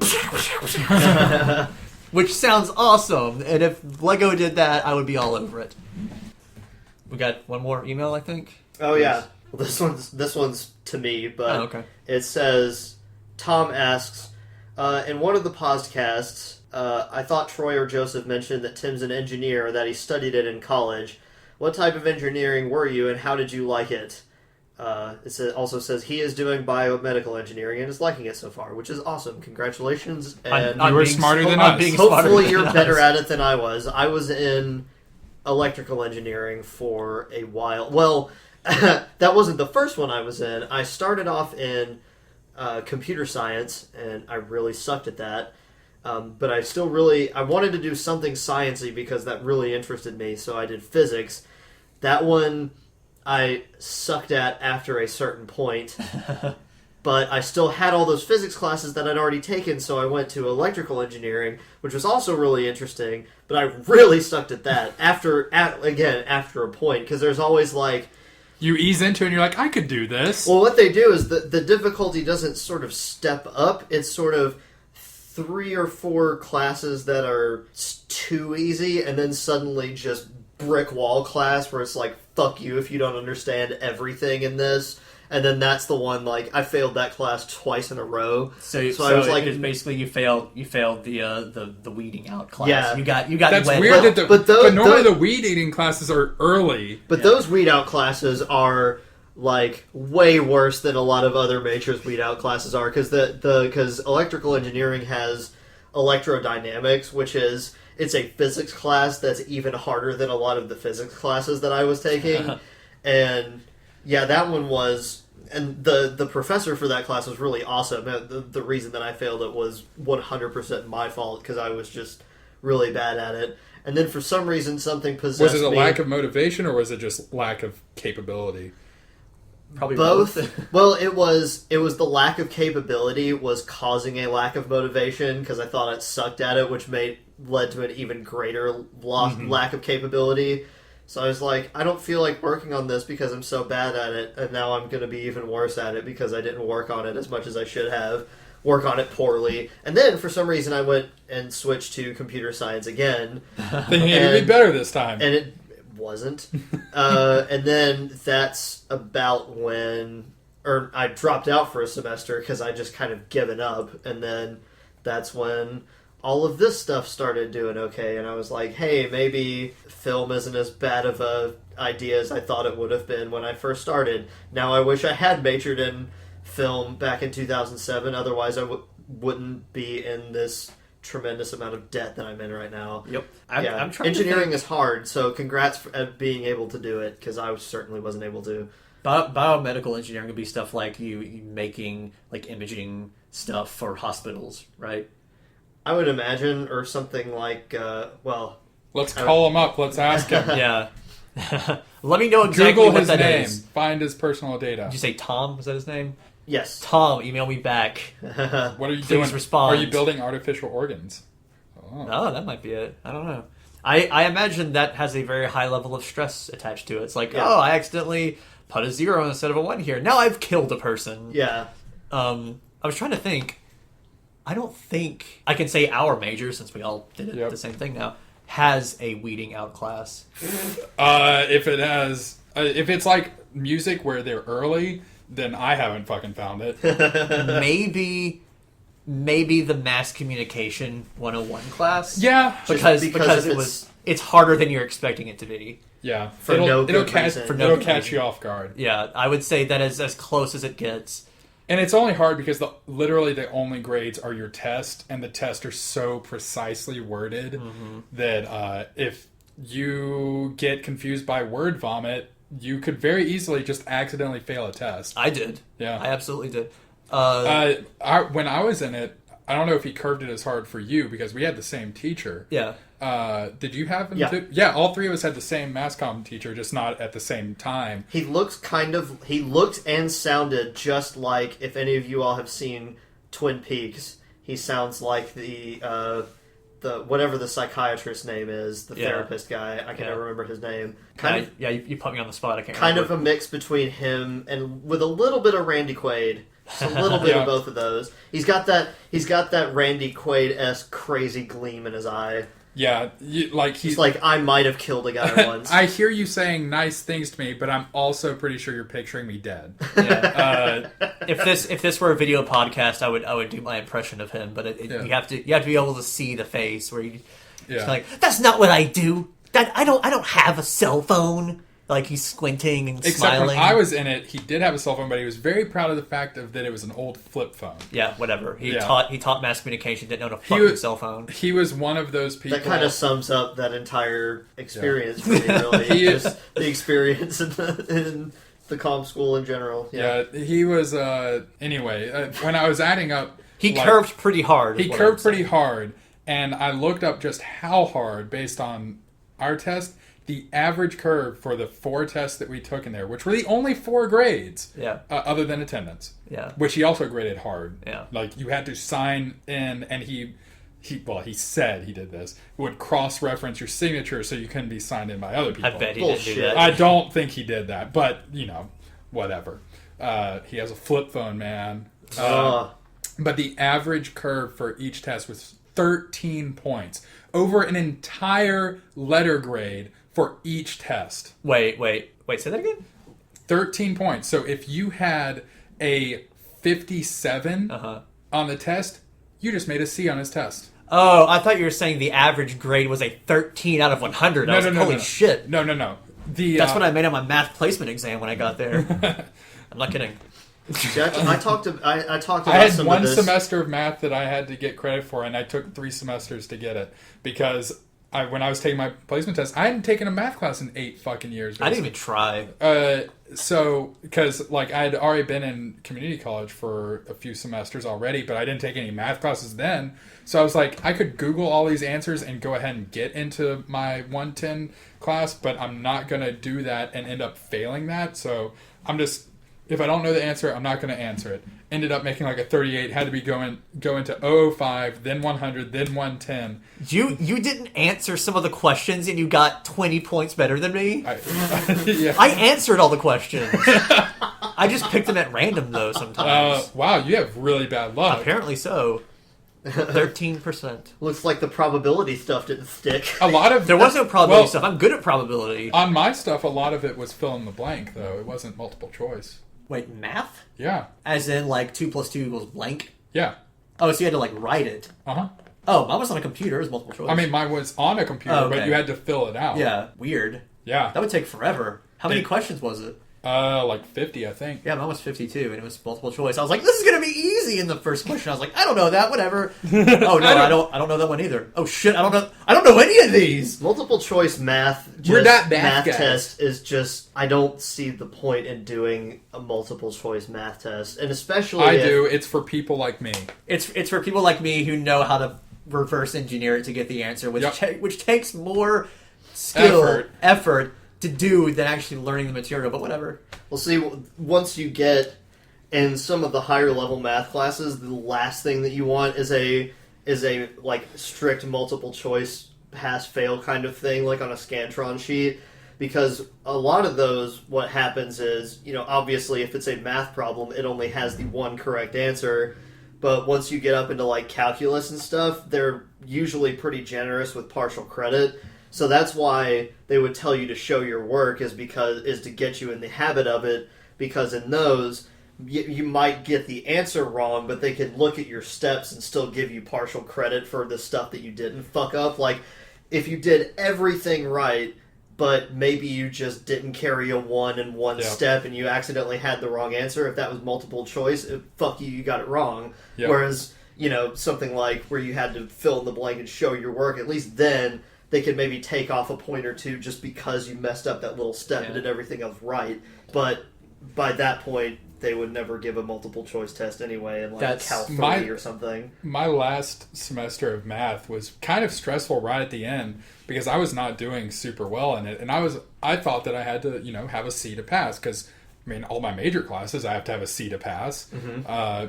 And when I found out, I think I posted on Twitter and got, because I wanted to make sure that this was a thing that happened elsewhere too. It's like, so are you guys, because I went on the DegreeWorks page for University of Alabama to see where I was, and I saw that it held over a D from a Western Civ class that I stopped going to way back when, right after high school. I like that you didn't say class that I took. You just straight up skipped a class I never went to. Yeah. I don't understand how I even made a D, because I stopped going after 4 classes. I guess he was just one of those, just everybody gets a D. That's the worst you get. But that carried over, and it was a core class. And I was like, wait a second. Do Ds count on core classes? And I posted that, and people were like, oh yeah, man, Ds get degrees. As long as it's not in your major, you're good. I did not know that. And yeah, I had no idea. So I was cramming for the last test, and this is embarrassing because it was easy math. It was 110. And I know a lot of people are like, oh, you're so fucking stupid. And it's like, well, there are a lot of reasons I'm not good at math. I'm not proud. I'm not here being like, oh, I hate math. I'm glad I'm not good at math. I wish I was better at math, but I'm not. Yeah. Anyway, I'm not going to be proud of not knowing something. Yeah. Anyway, so I was cramming for this test, and I knew I had to make a 72 on it in order to pass the class. With a D? With a C. A C, okay. But 2 days before the final, I found out D's get degrees, and I was like, this is amazing. I feel so, it was zen. Yeah. I was like, I know I can make a 72 on this and get a C, but I know that if I get a 50 something, I'll still be okay. And I went to the test completely relaxed and ended up making an 82 on it. Nice. And I was I think the fact that I wasn't worried about passing or failing the class actually helped me relax and get a better grade. But D's get degrees, man. All right. I did not know that. Yeah. I never got below a C. I haven't yet either, except for that Jeff State when they got carried over. I kind of wish that it didn't, because it doesn't really matter as long as I have the over 2.0 GPA to graduate, which I do. Which you have to actually actively work hard not to have. Yeah. Really. You have to be like me right out of high school, getting all those D's to get. Coming out of high school, or coming out of Jeff State, I had tanked my GPA so hard that when I went to Shelton State, the community college here in Tuscaloosa, my GPA starting out was a 0.71. Jesus. Nice. With a fuck ton of credits already on there. You're an idiot. I was. I fucking hate teenage me. That's part of the reason why I hate teenagers. Because I see a little bit of me in them. Yeah. I'm just like, ugh. No, stupid kids. Get off my lawn. Learn your lesson. But since Shelton State, my GPA is like a 3.6 something. I think I was on the dean's list my last semester. This buddy boy right here, Tim. Yeah. Tim made it. Apart from all of the engineering stuff, I only ever had one core class that was a D, and it was entirely because of the old Bamba email system before they switched over to Gmail, because it was a Greek and Roman mythology class I took in my very first semester. Easy as hell. Like, I was acing all the tests, except it was some kind of group project where before every test there were a handful of arbitrarily chosen groups that had to do. It was like a website from one of the Greek gods, just like a really cheap little website, whatever. And I kept waiting because I was supposed to be in the last group, and I kept waiting and waiting and waiting. And finally, it was up to the fourth test, and I was like, I never got the email for this. And I emailed him about that, and he thought I was just being another shitty entitled freshman. And he was like, "No, I'm not giving you credit for that." And even though I got A's on everything else, I still got a D, which is a little better than his threat was of just outright failing anyone who didn't do any of those. But then I finally looked back. Turns out I did get that email. It was just buried underneath like mountains of spam in that shitty old inbox system. And I was so furious about that. I got in big trouble with Mom and Dad after that semester too. So, and it's all email's fault. Yep. Well, even Gmail with the University of Alabama. I mean, I'm sure this is the case with every university. Yeah. But I get 6 spam emails a day from the university. From the University of Alabama. Yeah. It's like the chimes are playing for blank today. I mean, it's still that bad with the spam. The fact that I don't know if you ever had to use the you wouldn't have had to, but like. No, it was just. We definitely used Blackboard. It was just the Bama mail, like the at bama.ua.edu before they changed to Crimson, which is just hosted on Gmail. But it was just like the shitty old interface that looked like it was being held over from like 1995. Shelton State My used Bama, this. That's what it's called. My Bama. Yeah. Well, I mean, My Bama. That's still the website. It was just there was still the spam and stuff. It was just so hard to tell it apart because that interface was so terrible. Yeah. And like Shelton State's, at least when I was there, used that system. Luckily, I had some sympathetic professors because there were more than once there was this feature that caused me to not turn in projects, because what it would do is whenever you wanted to put an attachment on there, you would have to do choose file, click on it, and then click a separate button again that would attach it. Yeah. So more than once, I would do the attach thing, but because I wouldn't click the attach button, it would send with nothing on it. And like most of the professors, I think maybe one of them was a dick about it, but more than one of them were like, "Yeah, I do that all the time too. Just send it to me now." Yeah. It was the thing where it would say you would open it up, pick the file, and it would appear on the email, but there would be an attach button next to it. Like it looked like it was attached, but there would be the button there. And you had to click it. It's like a preview feature that doesn't tell you it's a preview. Yeah. It's one of those little user interface things that you don't really think about, but it probably caused the person who made it lots of headaches. Yeah. Just like tiny little features like that are what make, Gmail better than that. Just, ugh. Is it like crimson.ua.edu? Okay. So they still use that. It's really fucking annoying, though, because I'll get on Gmail to check one of my other accounts. Yeah. And I'll log out of the Crimson email, and it'll just take me back to My Bama every single fucking time. And I'm just like, why? Why put that headache in there? Why would I sign out of my school email to go to my school's website? And it's not even like the student panel. It's just like everybody, here's our front page. UA.edu. Yeah. Basically. Now since it's a Gmail now, and now that Google has been doing all of their Google Plus garbage, it's like the concept that I would possibly want to be signed into 2 email addresses at the same time is just foreign to Google. So it's like, no, I just want to be logged into the school one and then my actual one that I care about at the same time. Let me tell you a life hack, Tim. A life hack? Yes, let me tell you one of those. Oh boy. I'm assuming you're using Chrome. Yes. Open up an incognito window. It won't have you signed in to that because it'll be like a separate browser thing. Open up an incognito window, sign into whatever email address you have. You can be signed on to it at the same time. Can you do it in a different browser as well? Yeah, that too. Yeah.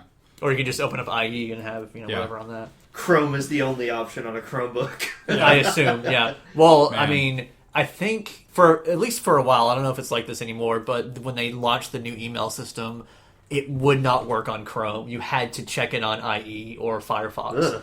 So, they The had Google Mail didn't work on Chrome. Yeah. Is that what you're saying? Like the website that you had to use to get into it. Oh, you had to go to sign into MyBama. It wouldn't work on Chrome, which was hilarious because it was powered by Gmail. Did you know that Gmail, whenever you make a new account there, it automatically makes a Google Plus profile for you? Yeah. So I didn't realize that. So now I'm pretty sure I have a Google Plus for my school email, Google Plus for the Marble Hornets email, Google Plus for one of my throwaway spam folders, and then an actual Google Plus account from way back when. Whenever it was new and looked like it could be new cool. and maybe it was cool, but They should maybe fix that. Yeah. They should fix So that. I have like 4 things that, like, if you find Joseph Delage on Google Plus, You have a 1 in 4 You chance. you have a of it 1 being 4 you. chance. You of could it being actually me. log and you into have a 0% chance of me seeing anything you see sent to me because I don't check that. Yeah. What were you gonna say? Well, I was going to say something about the school email thing, but now it doesn't matter since you're not there anymore. So it doesn't really matter. You're not either. Yeah, I know, but I you still still get did it the a lot. spam? Huh? Do you still Oh get yeah, it? just Yeah. tons. I still And- get spam. Yeah. Except now They're it's supposed all- to deactivate them after like a year, aren't Mine they? still works fine. Well, see, because I changed majors so many times, my name was in the registry for so many of the different colleges, so I get all of the college newsletters. Like, I still get the arts and science ones. I still get the Society of Physics students one. I still get the engineering school one. I get all sorts of music, The school comm of school music one. stuff. Yeah, so I get like newsletters from like 5 different. Oh shit! I just remembered. I still have in the Society of Physics students to get a key to the room. You had to do a $10 deposit, and they would give you a key. I should get my deposit back. Get that $10. Yeah, back I and need to pay get $10. those $10 back. Or just Use that sneak for in. something. Was that the study room we used Marble Hornets? We used the Marble Hornets. It Like, is for There you go. Whichever a little bit of the- Marble Hornets tie in there. yeah. Thanks for listening this long. Now for some Marble Hornets trivia. It was that the key opened that room that we shot in. the For in- entry 15. And then some 15 or guys 19. came in and were loud. yeah. It was like 14 or whichever one the interview with Tim was. Yeah, and the only that- one that has another besides the number on it. I remember I think that it's 15. there was like a poster on the back or like a picture on the back wall you could only see a little bit of, and Was people it were the like, people were Einstein like, time-seeking? oh, I wonder if that's something significant, and I was just like, no, it's a picture of Albert Einstein, which is definitely significant, just not in the way you're thinking of. Yeah. I just kind of pointed to the microphone like I was talking at it like it was a person. Hey, nice of you to join us. I'm stroking the microphone right now. I I'm hope sure you they can hear. Anyway, you wanna wrap this up? I think it's time to wrap it up. We've been going Right. far too long on things that don't really matter. So, That but- aren't video games. You see, Yeah. you see what happens when we don't talk about video games. We talk about email accounts. Well, okay, both Although are I did equally have someone- uninteresting. I did have someone tell me the other day that they dozed off while you were talking about Sonic in one podcast, woke up and you were still talking about Sonic. Yeah, I think it's about time to wrap it up because before we talk about email more, before we break the chains. Talk of about not talking avocados. not Yeah. talking about video games. well, we told ourselves sort of before we started doing the podcast in general, like we do not want to become a gaming podcast. But then we've talked about video games, and I think every podcast, Even including briefly this one. here. yeah. But this one was minimal at best, I Yeah. think, Yeah. And only because of the card games, I think, provided a little bit of a segue. We but we just- play a lot of video games. It's natural that it comes up in conversation every once in a Yeah. while. It just wasn't a talking point. Oh, in and of uh, So itself. now we're saving the live streams for that. So Yeah. yeah, if you wanted to do it. Oh, I'm just gonna say, we played Munchkin and Story War. That was where I was going with the card game. Oh, thing. yeah, I Oh, yeah, forgot about card those. games. I was about to say I don't play any card games, but yeah, those Munchkin two and Story War. That's as far as we get into numbers with Munchkin. There's no numbers in Story War. And if Settlers of Catan counts, which I'm not sure if it does. I still want to play that. Kinda I want to learn to play that, and I want to It's super play cool. and I want to play Pandemic. Or is it called is it Epidemic or Pandemic? I can't Never heard remember. of The that. board game. I think it's Pandemic. I think it's Pandemic. It's a tabletop game that you play cooperatively. Oh. So it will be fun to play with Joseph instead of playing with a Munchkin terrorist. I play for keeps, man. Apparently so. See, those card games are more complicated than the board games I used to play as a kid, like Forbidden Bridge. Forbidden Bridge, Mousetrap. Mousetrap ruled. There was one that I Rape had. Escape. I can't remember what it was called, but it wasn't even really a board game. It was a guy in an airplane, and you would turn the motor on, and he would spin in a and circle. he would spin in a circle, and every person had a little barn with a flipper next to it, and 3 little coins with pictures of chickens on them. And what he would do is he'd fly around in the circle, and you'd have to bounce him over your barn so that you didn't knock your chickens over. But you wanted to bounce him in just the right way so that he might hit the other person's chicken tokens. And the last person standing was the winner. That one was pretty fun. That sounds pretty intense. It was. Yeah. What was that called? I don't remember. Playing Chicken Guy. I remember the commercial for it, but I can't remember what it's called. It was named after the guy flying the plane. It was like, Roger Planeman or whatever. I'll never forget the commercial for Mr. Bucket. I don't think anyone's gonna remember. And all the wrong lyrics that I put attached to it. Yeah. Let's not go. Arguably, let's not go to that. Don't Wake Daddy as well. Yeah. Don't wake Daddy with the undertone of child abuse and everything in it. Or just like don't interrupt Daddy while he's busy doing something, whatever that might be. Yeah, but yeah, we can wrap this up for real. Just as a reminder, we'll try not to talk about video games in this podcast as much as we have been. If you want to hear us talk about video games, check out the Twitch live stream that we will be doing fairly soon. Thanks for listening to the podcast. Bye.